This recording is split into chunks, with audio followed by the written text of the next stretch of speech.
बिस्मिल्लाहिर्रहमानिर्रहीम। अस्सलाम वालेकुम प्यारे दोस्तों, आप देख रहे हैं डिस्कवर ओरिजिनल और मैं हूं असद। इससे पहले आप इस कहानी की 25 इकसात सुन चुके हैं। आप किस्त 26 मुलाहिजा फरमाएं। लेकिन अगर अभी तक आपने हमारे चैनल को सब्सक्राइब नहीं किया तो हमारे चैनल को सब्सक्राइब कर लें और बेल आइकन को क्लिक कर लें ताकि आपको तमाम तर वीडियोस मिलती रहा करें। और साथ ही हमारी वीडियो को लाइक लाजमन किया कीजिए, कमेंट्स भी किया कीजिए और अपने दोस्तों के साथ शेयर भी लाजमन किया कीजिए। मैं झूठा नहीं हूं, मैंने एहतिजाज किया। अभी पता चल जाएगा। उसने मुझे धकेला। मेरा ख्याल था कि वो अपनी गाड़ी में जाएगा, मगर उसने बाइक की तरफ इशारा किया। हम इस पर जाएंगे। वैसे मुआफ करना, तुम ताक्कु में कति अनाड़ी हो काके।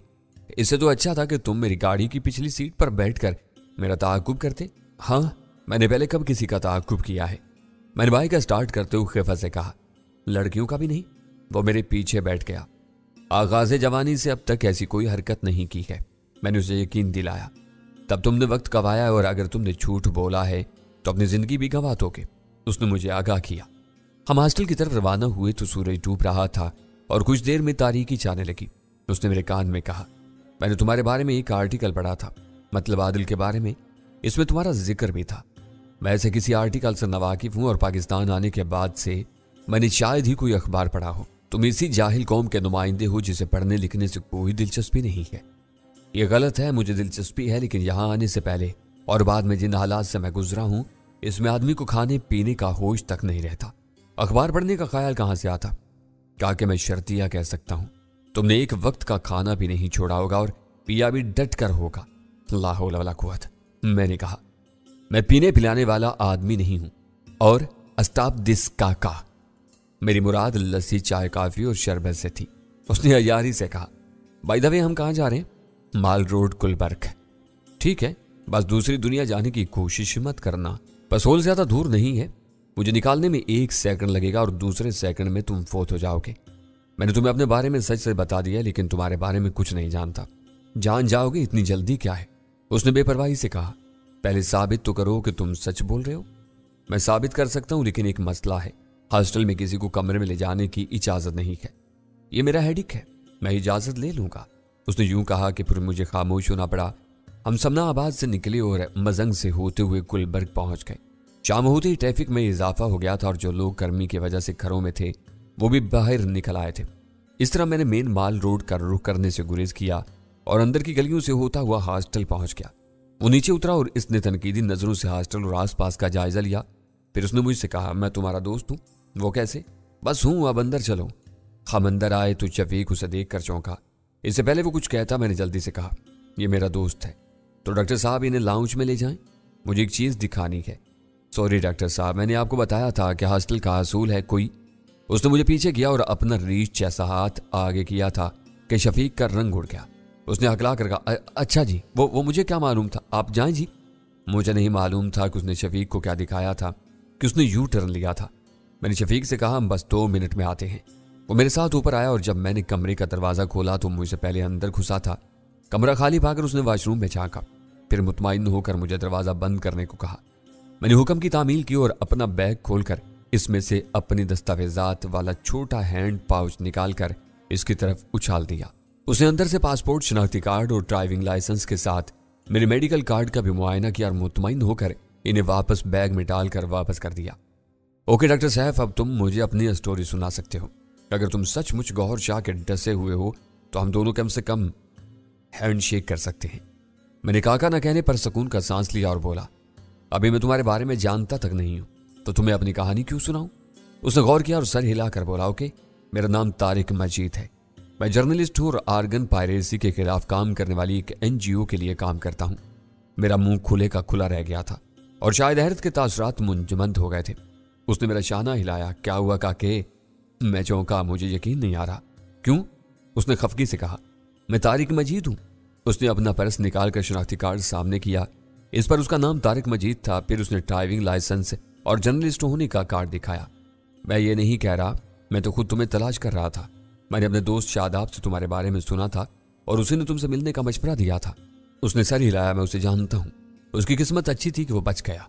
वो शहर में मेरा वाहिद मददगार भी है, मगर अभी वो मदद नहीं कर सकता। मैंने कहा, कोई किसी की मदद नहीं कर सकता, इंसान को खुद अपनी मदद करनी पड़ती है, उसने फलसफाना अंदाज में कहा।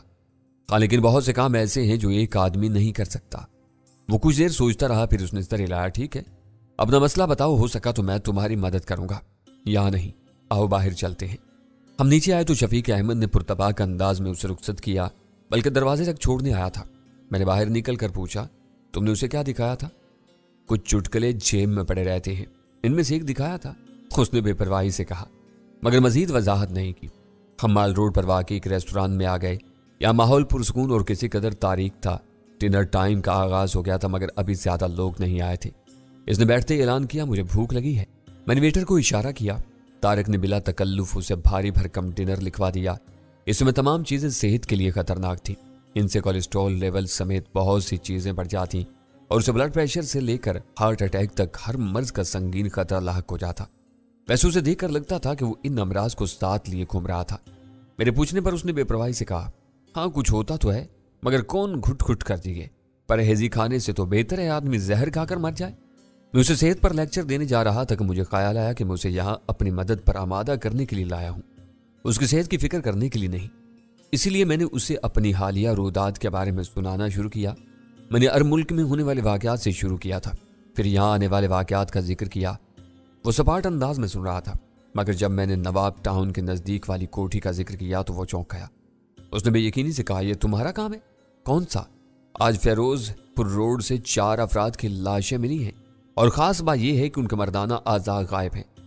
यह साइमा का काम है जो गौहर शाह के साबका दाश्ता है।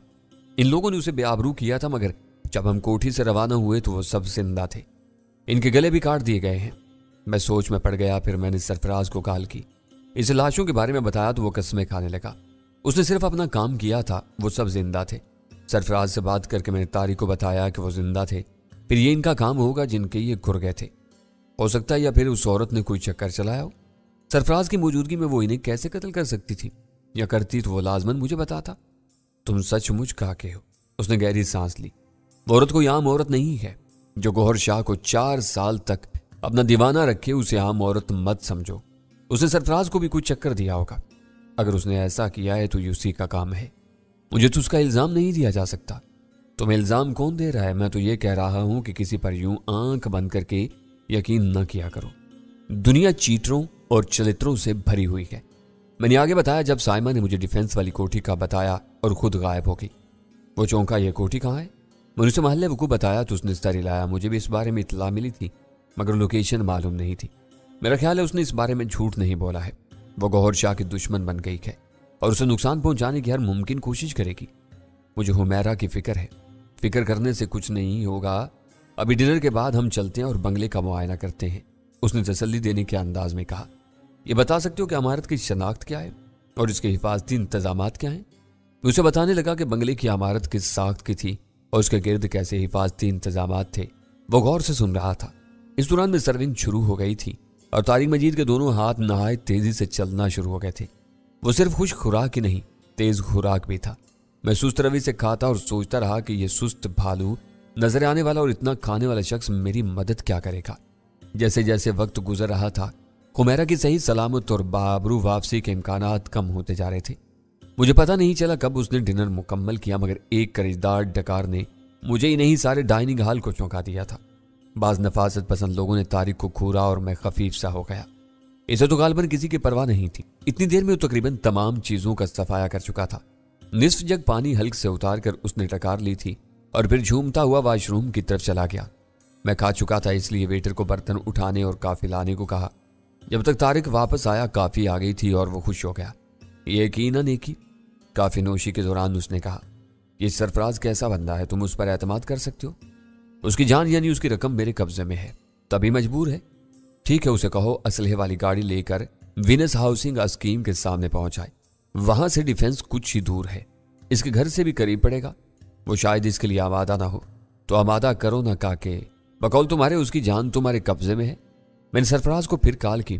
वो नहीं मान रहा था, लेकिन जब मैंने उसे धमकी दी कि सूरत में वो रकम भूल जाए तो वो मिन्नत समाजत पर उतर आया और फिर बादल नख्वास्ता आने पर आमादा हुआ था। मैंने कॉल बंद की तो उसने कहा, ये तुमने अच्छा किया, मेरा जिक्र नहीं किया। क्यों अच्छा हुआ? अभी तुम देखना। काफी नोशी और कुछ देर सस्ताने के बाद मैंने बिल अदा किया जो खासा भारी भरकम था। शुक्र है मेरे पर्स में इतनी रकम थी।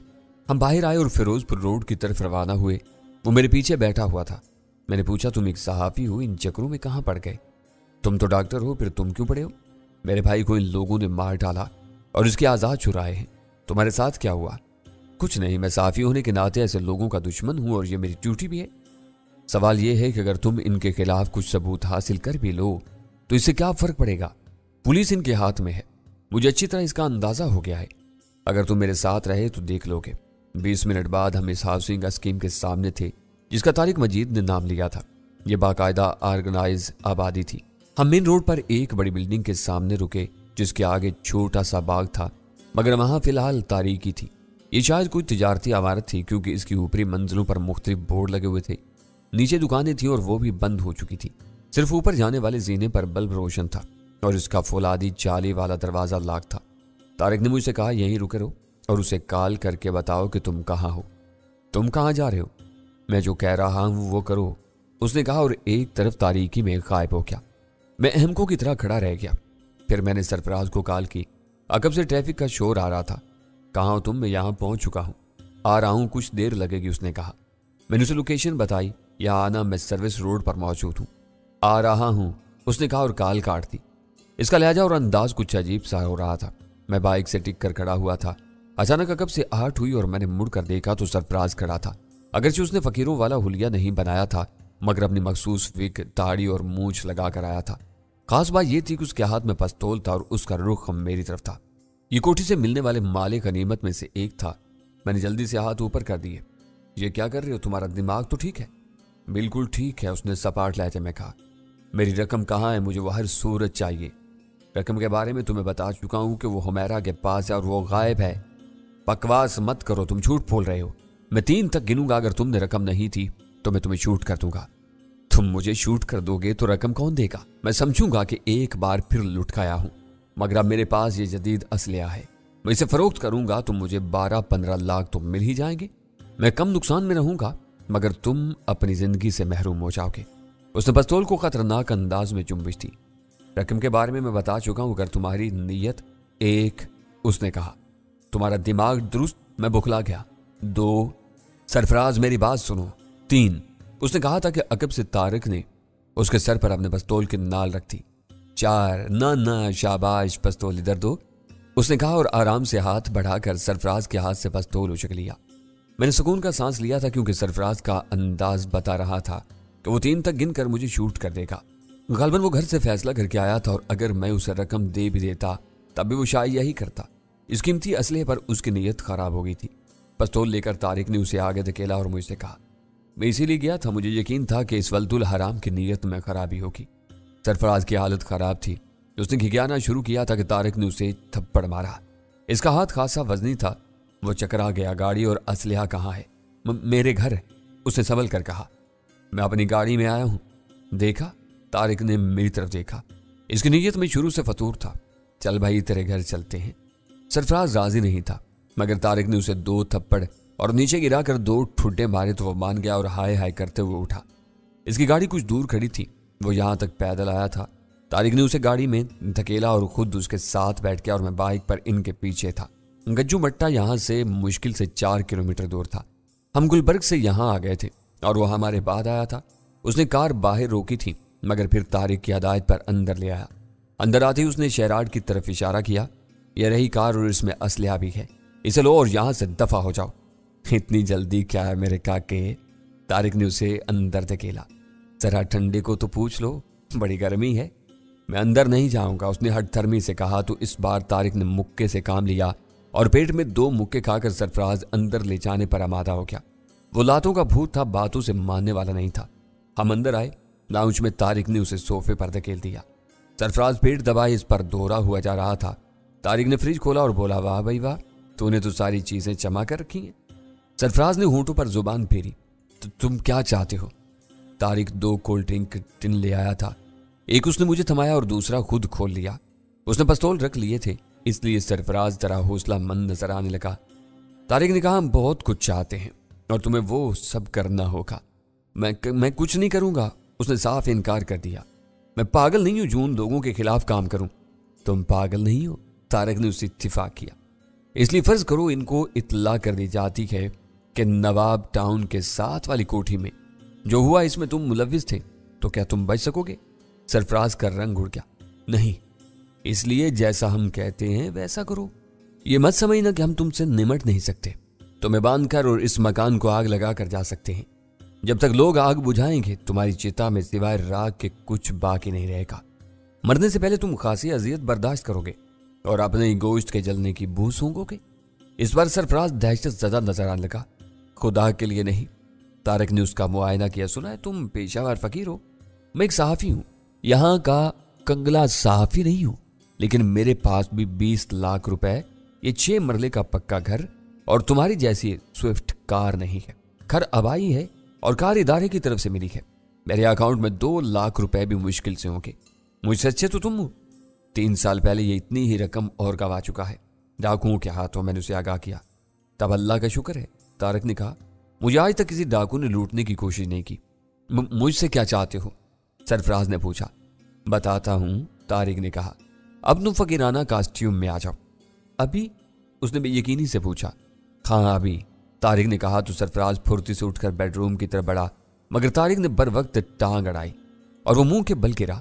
तारिक ने इस्तज़ाइया अंदाज में कहा, इतनी जल्दी क्या है मेरे बच्चे?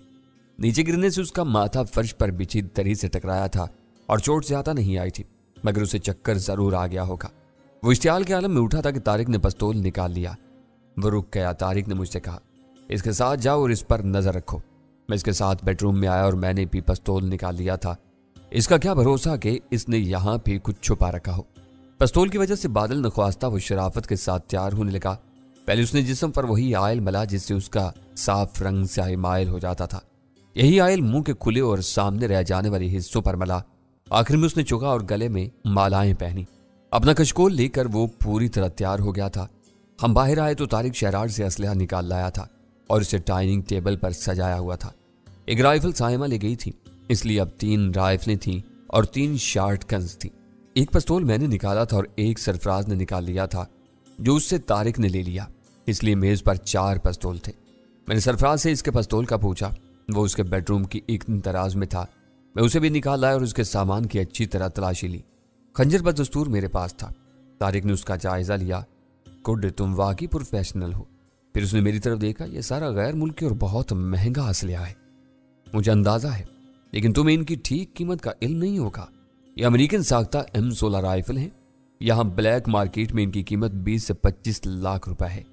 व्हाइट मार्केट में ये दस्तयाब नहीं है क्योंकि ये फौजी असलहा है। मैं दंग रह गया। सिर्फ 3 राइफलें 60 लाख की हैं। बिल्कुल, ये 3 शॉर्ट गन चेकोस्लोवाकिया की बनी हुई हैं और इनकी मार्केट में कीमत कम से कम 5 लाख एक की होगी। ये 1.5 लाख मालियत के इशारिया 32 के कोल्ड पिस्टल हैं। 80 लाख की इस असलहे की कीमत ये गधा 10-12 लाख लगा रहा था। मैंने सरफराज की तरफ देखा जिसके तासुरात पछतावे से भरपूर थे। वो ये असलहा लेकर गायब हो जाता तो मैं इसे कहां तलाश करता।